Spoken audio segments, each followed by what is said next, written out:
Hi friends, big boss season 8 ఎంతమందికి నచ్చింది, ఎంతమంది చూస్తున్నారు, రెగ్యులర్గా ఫాలో అవుతున్నారు, మీ ఫేవరెట్ కంటెస్టెంట్ ఎవరు గేమ్ బాగా ఆడుతున్నారు కమెంట్ చేయండి. నేను ఒకటి అడుగుతున్నా, చూసే వాళ్ళని చూడని వాళ్ళు నా వీడియో చూస్తే ఖచ్చితంగా కమెంట్ చేయండి. బిగ్ బాస్లోకి ఎందుకు వెళ్తాం? మనం ఏంటో ప్రూవ్ చేసుకోవడానికి, మన టాలెంట్ ఏముంది, మనల్ని 10 మంది గుర్తుపట్టాలని వెళ్తారు, లేకపోతే మనీ కోసం వెళ్తారు, ఇలా రకరకాలుగా ఒక కారణంతోనే వెళ్తారు కదా. అది రియాలిటీ షో కాబట్టి ఎంతమంది కోట్లాది ఫ్యామిలీ మెంబర్స్ చూస్తూ ఉంటే అబ్బాయి ఓవర్ యాక్టింగ్ కాదా, మామూలుగా ఓవర్ యాక్టింగ్ కాదు. బిగ్ బాస్ని జడ్జ్ చేయడానికి కాదు కదా ఇతను వెళ్ళింది, తనేంటో ప్రూవ్ చేసుకోవడానికి వెళ్ళింది.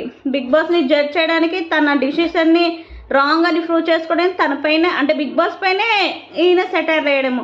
అందుకే బిగ్ బాస్కి బాగా కాలింది, గట్టిగా ఇచ్చాడనమాట. అంత ఓవర్ యాక్టింగ్ చేయకూడదు, ఎలా ఉండాలో అలా ఉంటేనే ఎక్కడున్న వాల్యూ ఉంటుంది. ఈ వీక్లో అబ్బాయి ఎలిమినేట్ అవుతాడు.